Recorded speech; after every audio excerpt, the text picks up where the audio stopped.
On va voir dans cette séquence la première partie du chapitre probabilité conditionnelle. Grand 1, probabilité conditionnelle, définition et propriété.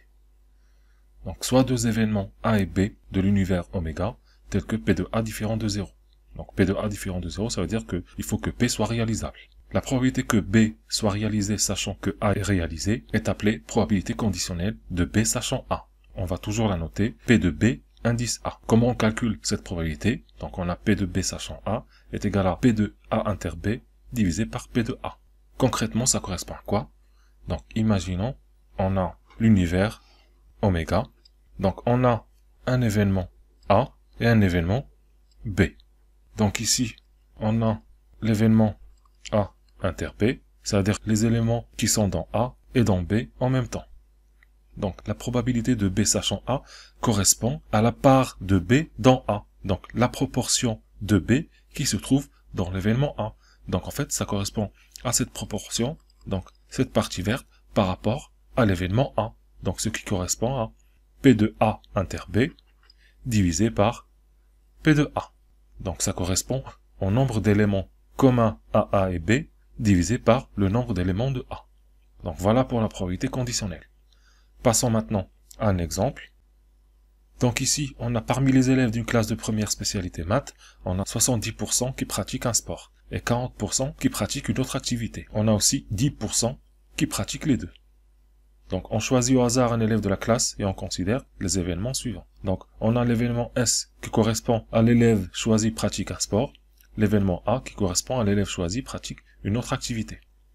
Donc première question, déterminer P de S, P de A, et ensuite P de A inter S. Ensuite, quelle est la probabilité que l'élève choisi pratique un sport sachant qu'il pratique une autre activité? Donc je vous laisse réfléchir à l'exemple et on corrigera après. Donc commençons par la première question. Donc, d'après l'énoncé, on a 70% qui pratiquent un sport. Donc c'est assez simple, donc ça veut dire que P de S est égal à 0,7. Je vous rappelle qu'une proba est toujours entre 0 et 1. On a 40% qui pratiquent une autre activité, donc ça veut dire que P de A est égal à 0,4. Et enfin, on a 10% qui pratiquent les deux. Qu'est-ce que ça veut dire? Ça veut dire que P de A inter S, donc je vous rappelle que intersection ça correspond à et l'union correspond à ou. Donc P de A inter S, ça va être égal à 0,1. Donc voilà pour la première question. Passons maintenant à la deuxième question. Donc qu'est-ce qu'on cherche? On cherche la probabilité que l'élève choisi pratique un sport, sachant qu'il pratique une autre activité. Donc qu'est-ce qu'on sait? On sait qu'il pratique une autre activité. Et on cherche quelle est la probabilité qu'il pratique un sport.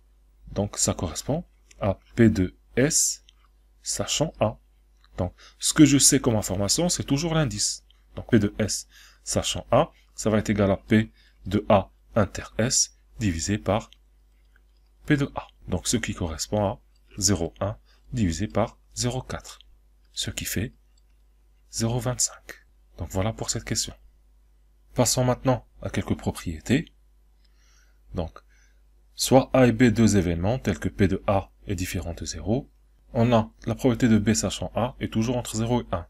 Donc c'est évident parce qu'il s'agit d'une probabilité et on sait qu'une proba est toujours entre 0 et 1. Deuxième propriété, on a P de A inter B, ça va être égal à P de A fois P de B sachant A.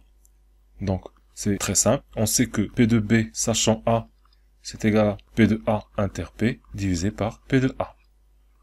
Il suffit de multiplier par P de A. Donc P de A fois P de B sachant A, ça va être égal à P de A multiplié par P de A inter B sur P de A. Donc, après simplification, on va trouver P de A inter B est égal à P de A fois P de B sachant A. Donc, juste une petite remarque. Si vous regardez ici, on a une fraction. Donc, la condition pour une fraction, il faut que le dénominateur soit différent de 0. C'est pour ça qu'on a ici P de A différent de 0. Pour la troisième, on a P de B sachant A plus P de B bar sachant A est égal à P de A inter B sur P de A plus P de A inter B bar sur P de A, ce qui fait P de A inter B plus P de A inter B bar, le tout divisé par P de A. Donc si on regarde graphiquement, donc on va prendre ici l'univers oméga, donc on a l'événement A, l'événement B, ici on va voir A inter B. Maintenant, si je veux colorier la partie A inter B bar, donc A inter B bar c'est quoi?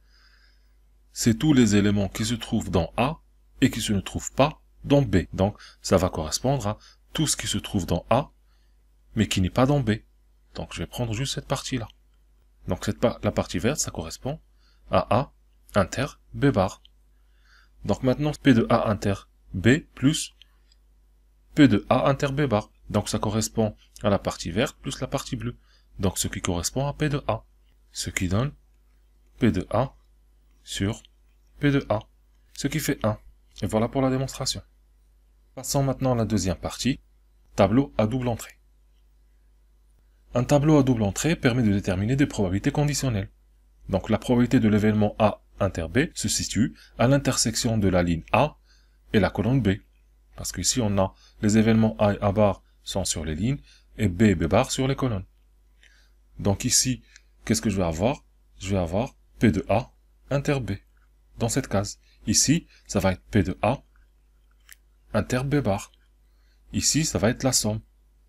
Donc, on a déjà vu ça, donc ça correspond à P de A. C'est le total. Ici, je vais avoir P de A bar inter B. Ici, ça va être P de A bar inter B bar. Et là, ça va être P de A bar.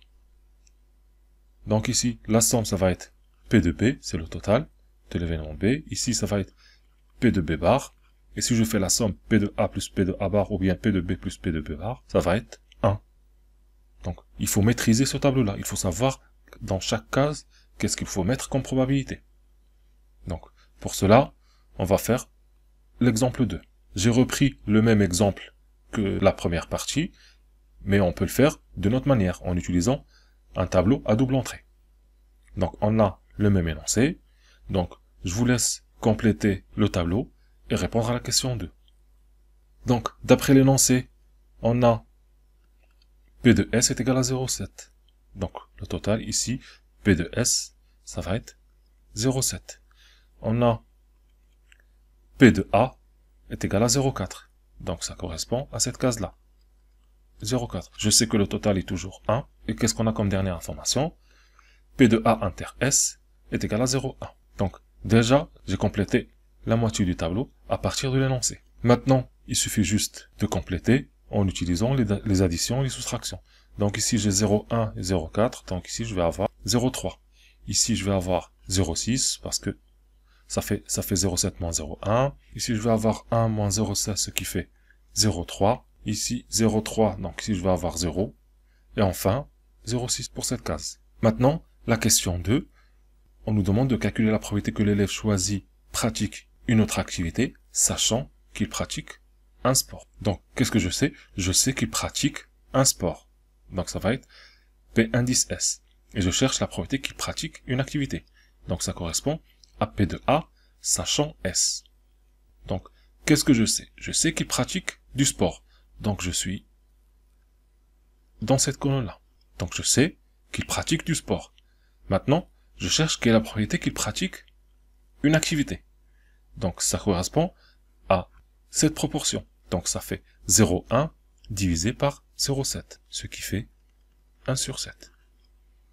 On peut aussi le faire avec le calcul. Donc, ça va nous donner P de A inter S sur P de S. Et P de A inter S, ça correspond à 0,1. P de S, c'est 0,7. Ce qui fait 1/7.